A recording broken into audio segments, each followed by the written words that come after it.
عليه وعلى آله وأصحابه وبارك وسلم تسليما كثيرا كثيرا. أما بعد، فقد قال الله تبارك وتعالى في كلامه المجيد وفرقان الحميد: فأعوذ بالله من الشيطان الرجيم. بسم الله الرحمن الرحيم: وأمر أهلك بالصلاة واصطبر عليها لا نسألك رزقا نحن نرزقك والعاقبة للتقوى. وقال رسول الله صلى الله عليه وسلم: أول ما يحاسب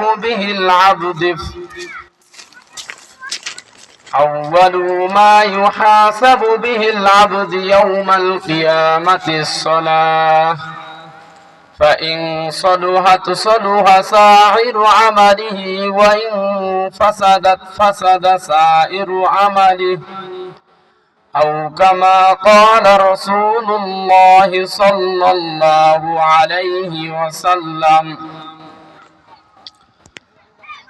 ونحن على ذلك المؤمنين والمؤمنات، والحمد لله رب العالمين.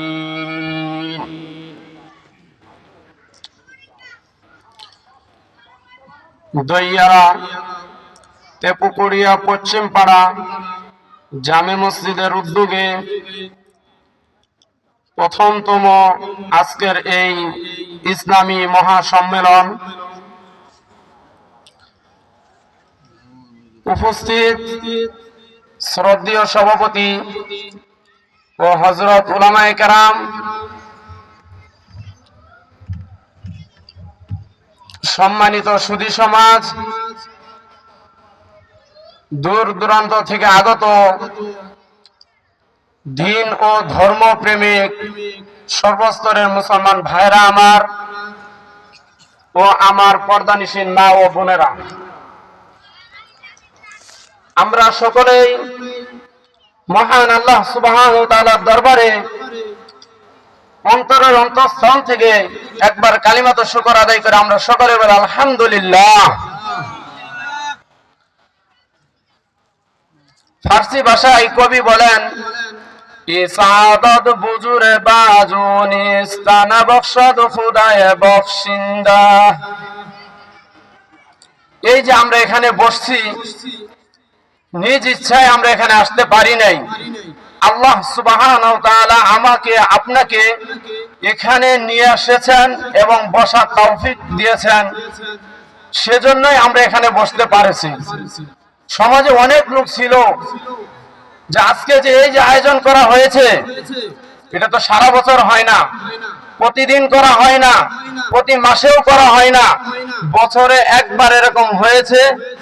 অনেকের কষ্টের বিনিময়ে, অনেকের শ্রমের বিনিময়ে, অনেকের ফিকিরের বিনিময়ে, অনেকের টাকা, এরকম ইত্যাদি বিভিন্ন কিছু বিনিময়ে দেখা যায় আজকের এই অনুষ্ঠানটা আল্লাহ তাআলা এরকম ভাবে একটা জান্নাতের বাগান, জান্নাতের একটা পরিবেশ করে দিয়েছেন, তাই না? কিন্তু এর পরেও মানুষ সারা জীবন তো ঘরে বসে থাকি, সারা জীবন তো দোকানে বসে থাকি, সারা জীবন তো রাস্তায় রাস্তায় ঘোরাফেরা করি, তারপরেও মানুষ আজকের এই জান্নাতে বাগানে না এসে এরকম ভাবে নিজের ঘরে বসে আছে, এরকম ভাবে রাস্তায় ঘোরাফেরা করছে, দোকানে বসে আছে। কিন্তু মানুষের ভিতরে এখনো পরিবর্তন আসে নাই, মানুষের ভিতরে এখনো সচেতনতা আসে নাই যে হইতে পারে আজকের এই রাত্রটাই আমার আপনার নাজাতের কারণ হতে পারে। পারে কি পারে না? দেখেন, আল্লাহ রাসূল সাল্লাল্লাহু আলাইহি সাল্লাম হাদিসের মধ্যে বলতেছেন, মা মিন কওমিন ইয়াযকুরুনাল্লাহ লা ইউরিদুনা বিযালিকা ইল্লাল্লাহ أنكم مغفورا لكم وقد بدلت سيئاتكم حسنات। এই হাদিসের মধ্যে আল্লাহ রাসূল সাল্লাল্লাহু আলাইহি সাল্লাম আমাদের এই মজমা সম্পর্কে বলেন। তার আগে আল্লাহ রাব্বুল আলামিন পবিত্র কোরআনে পাকে বলেছেন, ইয়া আইয়ুহাল্লাযীনা আমানু সাল্লু আলাইহি ওয়া সাল্লিমু তাসলিমা। হে মুমিনদারগণ, তোমরা আমার হাবিবের উপর, আমার দোস্তের উপর, আমার বন্ধুর উপর তোমরা কি করো? দরুদ পাঠ করো। তো চলেন আমরা আমাদের এই আলোচনা শুরু করার আগেই আমরা জনাবে মুহাম্মদ হযরত মুস্তাফা সাল্লাল্লাহু আলাইহি সাল্লামের উপর আমরা একবার দরুদ পাঠ করি। সকলে আমরা দরুদ ইব্রাহিম পড়ি।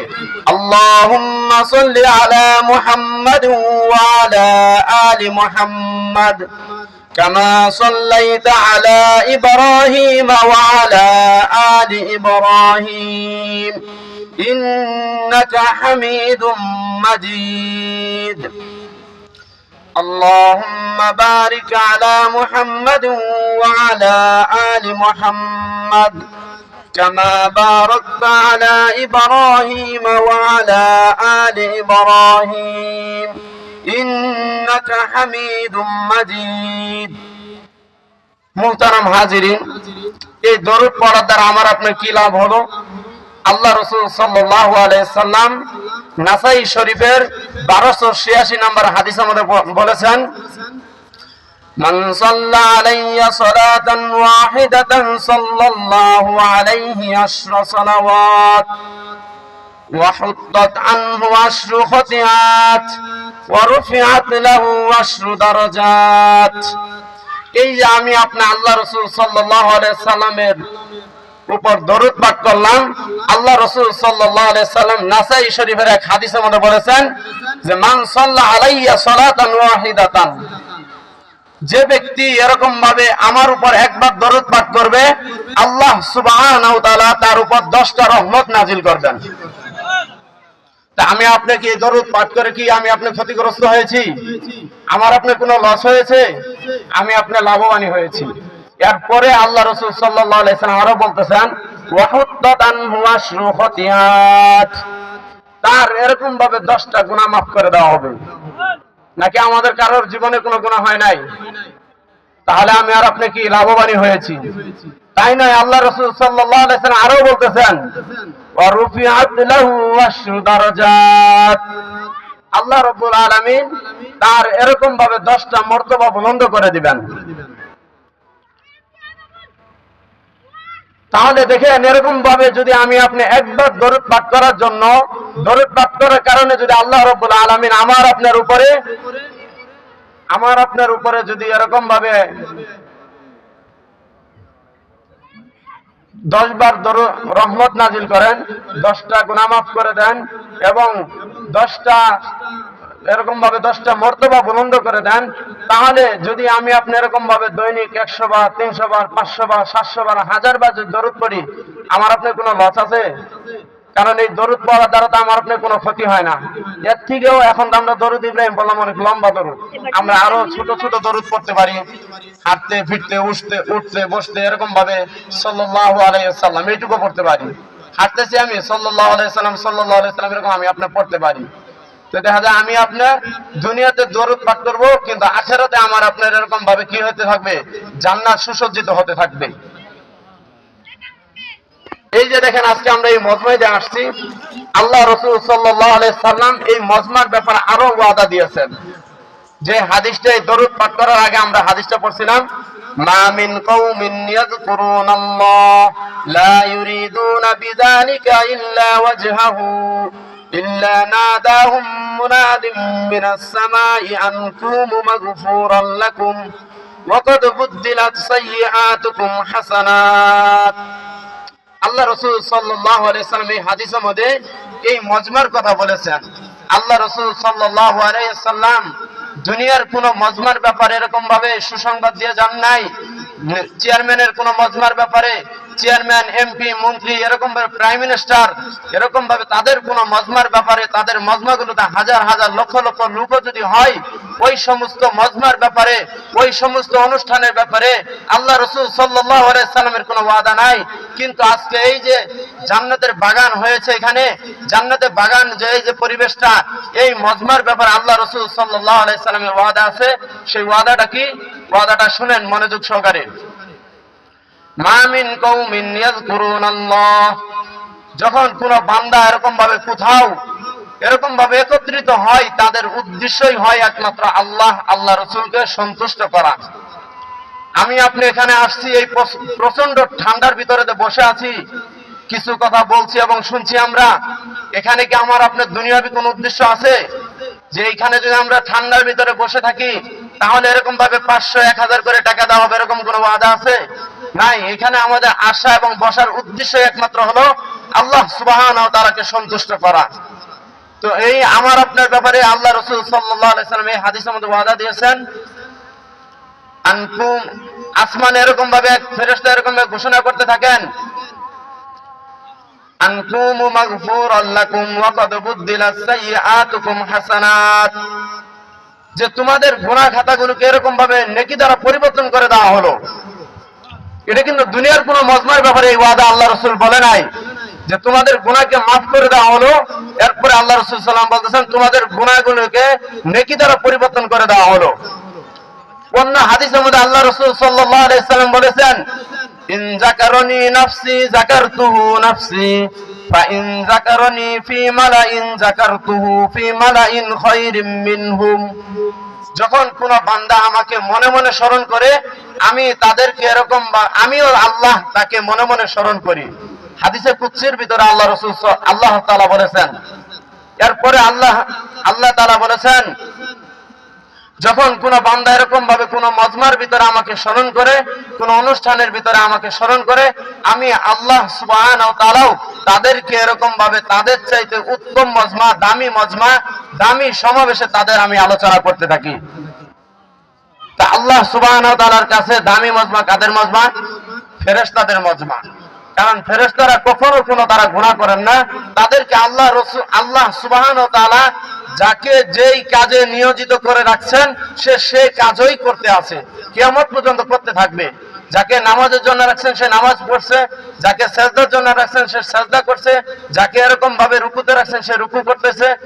মানে যাকে যে আদেশ করছেন আল্লাহ সুবহানাহু ওয়া তাআলা, সে সেই আদেশই পালন করতেছে। তো আমি আপনার দুনিয়াতে যদি এরকম ভাবে কোন মজমার ভিতরে আল্লাহ সুবহানাহু ওয়া তাআলাকে আল্লাহ সুবহানাহু ওয়া তাআলার কুদরতি কথা, বড়াইয়ের কথা আলোচনা করি, তাহলে আল্লাহ সুবহানাহু ওয়া তাআলা আমার আপনার কথা ফেরেশতাদের কাছে আলোচনা করবেন। তাহলে আমি আপনাকে এখানে এসে ক্ষতিগ্রস্ত হয়েছি, লাভবান হয়েছি আমরা।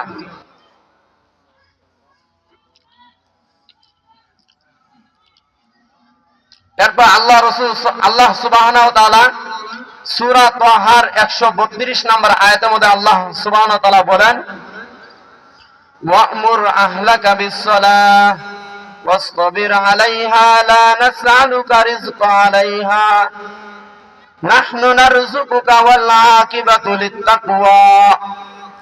আল্লাহ রাসূল সাল্লাল্লাহু আলাইহি সাল্লাম যেই নবীকে সৃষ্টি না করলে দুনিয়ার কোনো কিছুই সৃষ্টি করতেন না, সেই নবীকে হুকুম করে আল্লাহ সুবহানাহু ওয়া তাআলা বলেন, ওয়া'মুর আহলাকা বিস-সালাহ, হে নবী আপনি আপনার পরিবারকে নামাজের হুকুম করেন। ওয়াসতাবির আলাইহা, এবং আপনি নিজেও নামাজের উপর অবিচল থাকেন। দেখেন এই আয়াতের শুরুতে আল্লাহ সুবহানাহু ওয়া তাআলা নামাজের কথা বলেছেন, আয়াতের শেষে আল্লাহ সুবহানাহু ওয়া তাআলা রিজিকের কথা বলেছেন। আয়াত শুরু করলেন আল্লাহ সুবহানাহু ওয়া তাআলা নামাজ দিয়ে, আয়াতকে শেষ করলেন আল্লাহ তাআলা রিজিকের কথা বলে। তাহলে নামাজের সাথে রিজিকের সাথে সম্পর্কটা কি জানার দরকার আছে না?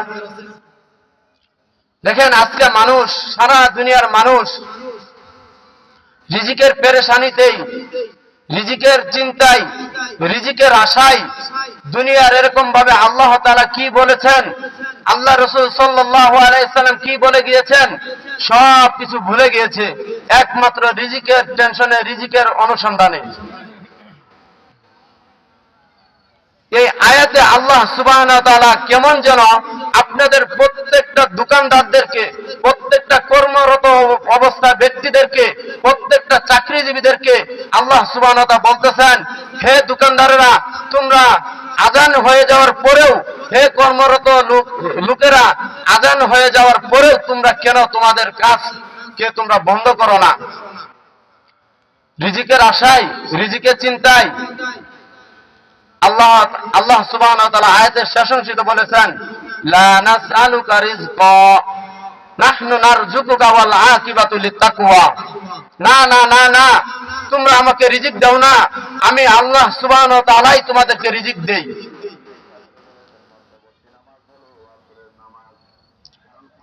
দেখেন আল্লাহ সুবহানাহু ওয়া তাআলা কিভাবে আমাদেরকে রিজিক দেয়। যে আল্লাহ সুবহানাহু ওয়া তাআলা, দুনিয়াতে এরকম ভাবে মানুষ আছে যে রাত 8 ঘন্টা না, এরকম ভাবে 12 ঘন্টা, 14 ঘন্টা, 15 ঘন্টা পর্যন্ত ডিউটি করতেছে, করে কি করে না?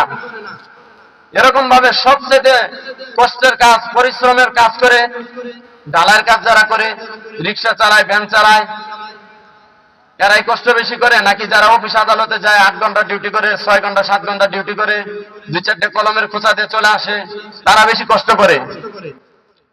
আমরা একটা আওয়াজ দিয়ে বলি, যারা ডালায়ের কাজ করে, রিক্সা চালায়, তারাই কষ্ট বেশি করে। কিন্তু এখন গাড়ি বাড়ির মালিক তারাই, নাকি যারা 2-4 ঘন্টা যায় ডিউটি করে, কলমের 2-4 খোঁচা দিয়ে চলে আসে তারা? হ্যাঁ? তাহলে দেখেন, যদি এখানে কেউ যদি নিজের শ্রম দিয়ে, নিজের কষ্টের বিনিময়ে যদি দুনিয়ার গাড়ি বাড়ির মালিক হতে পারতো, তাহলে ডালায়ের কাজ যারা করে তারাই গাড়ি বাড়ির মালিক হতো। আর যারা প্যান্ট শার্ট টাই পরে 2-4 ঘন্টা ডিউটি করে চলে আসে, মাস শেষে কি 60,000 70,000 টাকা বেতন উঠায়, তারা কি করত? তারা আর এই গাড়ি বাড়ির মালিক হতে পারতো না। তো আল্লাহ সুবহানাহু ওয়া তাআলা এটাই বলেন যে, হে বান্দা, তোমরা কি রিজিকের আশায়, তোমরা কি এরকম ভাবে এই রিজিকের চিন্তায় তোমরা নামাজ ছেড়ে দিয়েছো, আল্লাহ তাআলার হুকুম ছেড়ে দিয়েছো, তোমরা আমার এরকম ভাবে আমাকে ভুলে গিয়েছো? তোমরা তো আমাকে রিজিক দাও না, আমি আল্লাহই তোমাদেরকে রিজিক দেই। তো এই জন্যই আল্লাহ সুবহানাহু ওয়া তাআলা নামাজের সাথে রিজিকের কথা বলেছেন, যে আমি আপনার যদি এরকম ভাবে নামাজ পড়তে থাকি, তাহলে আপনার জিন্দেগিতে আল্লাহ তাআলা বরকত দিবেন। হয়তো আমি আপনার কাজ কম করতে পারি, হয়তো আমি আপনার অল্প সময় ডিউটি কম করতে পারি, কিন্তু দেখা যায় আল্লাহ সুবহানাহু ওয়া তাআলা আপনার জিন্দেগিতে একটা বরকত দিয়ে দিবেন। এই বরকতের বিনিময়ে আমি আপনার এরকম ভাবে সুন্দর পরিবেশে, এরকম ভাবে বিবি বাচ্চা, মা বাবা, ভাই বোন, আত্মীয় স্বজন সবাইকে নিয়ে সুন্দরভাবে জীবন যাপন করতে পারবো। দেখেন, আজকে আমরা যারা নামাজ পড়ি, আমাদের নামাজের কি অবস্থা যদি একটু চিন্তা করি, তাহলে আমাদের বুঝে আসবে যে আজকে আমরা যারাও নামাজ পড়ি, আমাদের নামাজের কোনোটাই ঠিক নাই। নামাজের ওয়াজিব জানি না, নামাজের ফরজ জানি না, নামাজের সুন্নত মুআক্কাদা জানি না, নামাজ ভঙ্গের কারণ 19টি জানি না, নামাজের 2 রাকাত নামাজের 60টি মাসালা জানি না, কোনো কিছুই জানি না। আমরা জানি, এখন যদি জিজ্ঞাসা করি আমরা বলতে পারবো না। এই হলো আমাদের নামাজীদের অবস্থা। যারা নামাজ পড়ে না তাদের আলোচনা তো দূরের কথা, আমরা যারা নামাজ পড়ি তাদের হলো এই অবস্থা।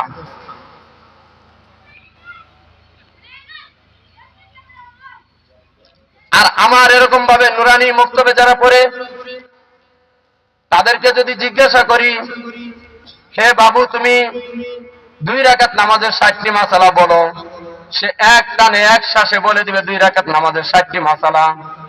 তাদেরকে যদি জিজ্ঞাসা করা হয়, তুমি নামাজের ওয়াজিব 14টি বলো, সে সুন্দর করে নামাজের ওয়াজিব 14টি বলে দিবে। তাদেরকে যদি জিজ্ঞাসা করা হয়, তুমি নামাজের সুন্নতে মুআক্কাদা 12টি এটি বলো, সে সুন্দর করে বলে দিতে পারবে। তাদেরকে যদি জিজ্ঞাসা করা হয়, তুমি নামাজ ভঙ্গের কারণ 19টি এটা একটু সুন্দর করে শোনায় দাও, সে এরকম ভাবে নির্বিঘ্নে চিন্তা ফিকির ছাড়া সে সুন্দর করে শোনাই দিতে পারবে। কয় বছরের বাচ্চা? 8 থেকে 9 বছর।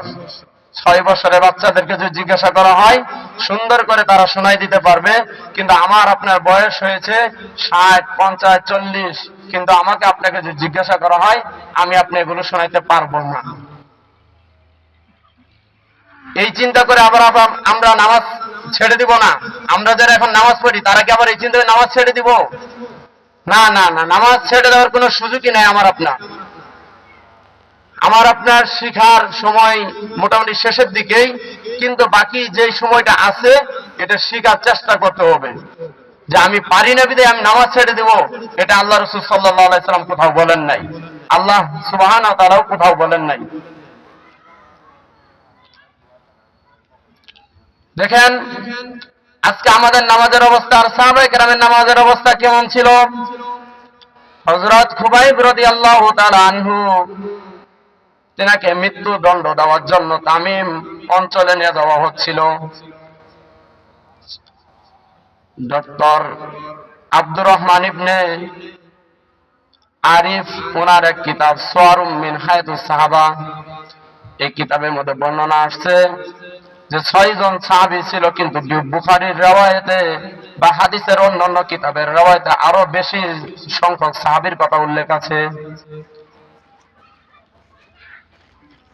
ওনাকে মৃত্যুদণ্ড দেওয়ার জন্য তামিম অঞ্চলে নিয়ে যাওয়া হচ্ছে। পথিমধ্যে উনি কাফেরদেরকে বললেন যে তোমরা আমাকে আমার রবের সাথে কথা বলার একটু সুযোগ করে দাও। তখন এই সাহাবী হযরত খুবাইব রাদিয়াল্লাহু তাআলা আনহুকে তার রবের সাথে কথা বলার সুযোগ করে দিল কাফেরেরা। কারণ মানুষকে যখন মৃত্যুদণ্ড দেওয়া হয় তখন তাকে জিজ্ঞাসা করা হয় তোমার মনের শেষ আকাঙ্ক্ষা কি, তোমার মনের শেষ চাহাতটা কি। ওই হিসাবে কাফেররা হযরত খুবাইব রাদিয়াল্লাহু তাআলা আনহুকে তার রবের সাথে শেষ কথা বলার সুযোগ করে দিয়েছে।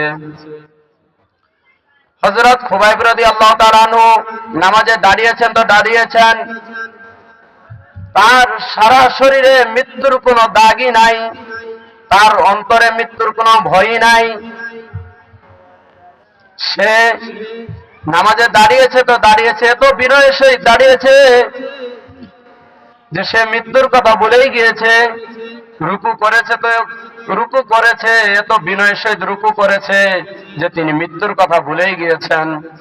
সেজদা করেছে তো বিনয়ের সহিত সেজদা করেছে যে একটু পরে যে তিনাকে মৃত্যুদণ্ড দেওয়া এটা তিনি ভুলেই গিয়েছেন।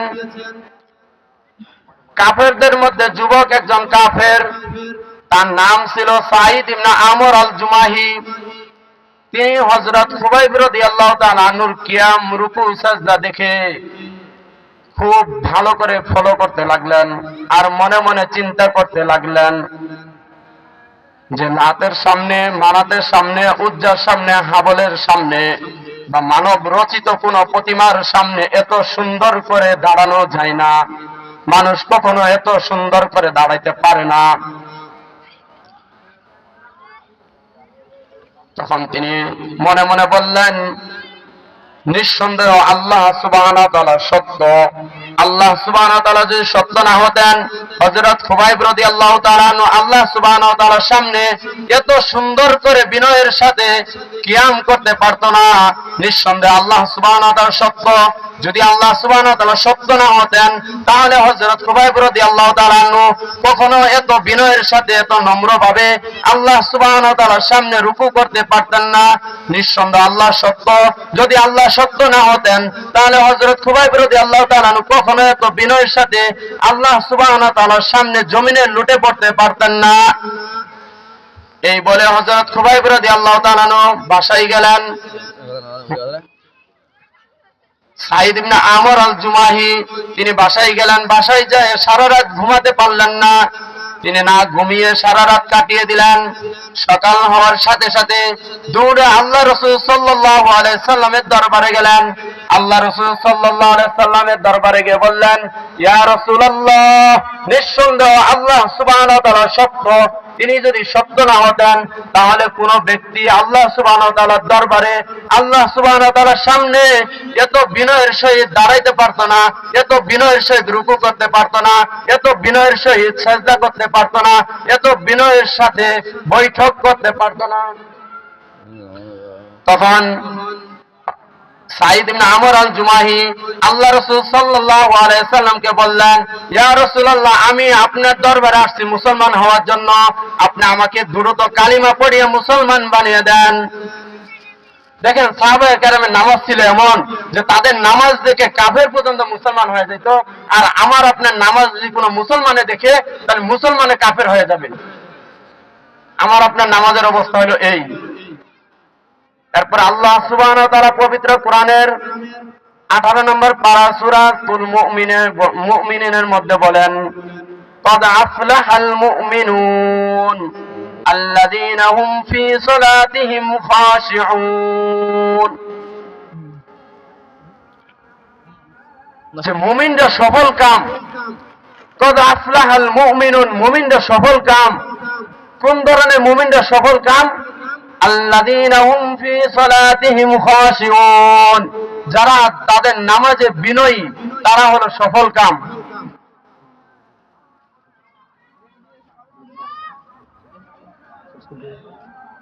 শেষ করছি। তো এই আয়াতের মধ্যে আল্লাহ সুবহানাহু ওয়া তাআলা বলতেছেন যে মুমিনরা সফল কাম। কোন ধরনের মুমিনরা সফল কাম? যারা তাদের নামাজের মধ্যে বিনয়ী। তা আল্লাহ সুবহানাহু ওয়া তাআলা এখানে নামাজে বিনয়ী হওয়া কথাটাকে স্বাভাবিকভাবে বলেন নাই। আল্লাহ সুবহানাহু ওয়া তাআলা এইখানে যে মুমিনদেরকে সফল বলেছেন, মুমিনরা সফল, এটা দুনিয়ার এরকম ভাবে 2 বছর 3 বছর 4 বছরের সফলতার কথা বলেন নাই। আল্লাহ সুবহানাহু ওয়া তাআলা এখানে, আমি আপনাদেরকে বোঝানোর জন্য বলি, আসলে তো সময় শেষ, আলোচনা কি করব, সময় স্বল্পতার কারণে আলোচনা শেষ করতে হচ্ছে।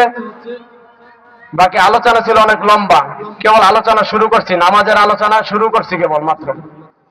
তো এইখানে আমি আপনাদেরকে বোঝানোর জন্য বলছি, এই যে দইয়ারা তেপুকুরিয়া যে আপনাদের হাই স্কুল আছে, হাই স্কুলে যারা এসএসসি পরীক্ষা দেয়, তারা তো এরকম ভাবে এসএসসি পরীক্ষা দেওয়ার পরে একটা সফলতা অর্জন করে, এরপরে 2 বছর পরে আবার ইন্টারের জন্য দেখা যায় কি করতে হয়, ইন্টার পরীক্ষা দিতে হয়। এরপরে যখন ইন্টার পরীক্ষা দেয়, এরপরে ডিগ্রি, অনার্স, মাস্টার্স, এরপরে আবার গ্রাজুয়েশন করতে হয়, এরপরে আবার চাকরির জন্য ইন্টারভিউ দিতে হয়, আবার এর জন্য প্রিপারেশন নিতে হয় কি হয় না? একের পর এক সফলতা। কিন্তু এই সফলতাটা হলো 60 থেকে 70 বছরের একটা সফলতা। কিন্তু আল্লাহ সুবহানাহু ওয়া তাআলা পবিত্র কোরআনে পাকে বলেছেন, ক্বাদ আফলাহাল মুমিনুন, মুমিনরা সফল কাম। এই সফলতা আল্লাহ সুবহানাহু ওয়া তাআলা বলেছেন যে 2 বছরের সফলতা নয়, 4 বছরের সফলতা নয়, 5 বছরের সফলতা নয়, 10 বছরের সফলতা নয়, 50 বছরের সফলতা নয়, 60 বছরের সফলতা নয়, দুনিয়া আখিরাতের সফলতার কথা আল্লাহ সুবহানাহু ওয়া তাআলা বলেছেন। তাই আমরা প্রত্যেকেই এরকম ভাবে নিজেরাও নামাজ পড়ব এবং আমার পরিবার আমার অধীনস্থ যারা আছে তাদেরকেও আমরা নামাজ পড়ার জন্য বলবো তো ইনশাআল্লাহ।